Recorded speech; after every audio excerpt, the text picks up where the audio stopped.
In this video I'm going to show you guys how to change your @username on Twitter. This should work on both iOS and Android, so if you didn't know how to do that yet, then make sure to watch this video till the end and you should be able to do that. Let's get started. First of all, open your Twitter app, of course, and click on the top left corner on your profile picture. Then click on Settings and Privacy at the bottom, right there. Click on Account.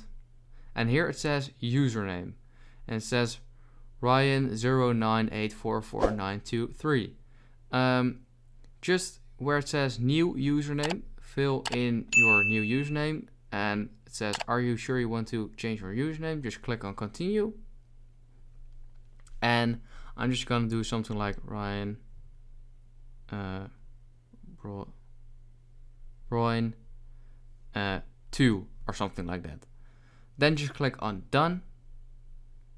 As you can see right there, it is changed. If you go back, it says at the top Ryan Royn 2 as well. So yeah, if this video helped you out, please leave a like and let me know in the comments if it worked, and I'd appreciate that. Bye. If this video helped you out, please consider subscribing so I can grow the largest how-to channel on YouTube. I'd appreciate it.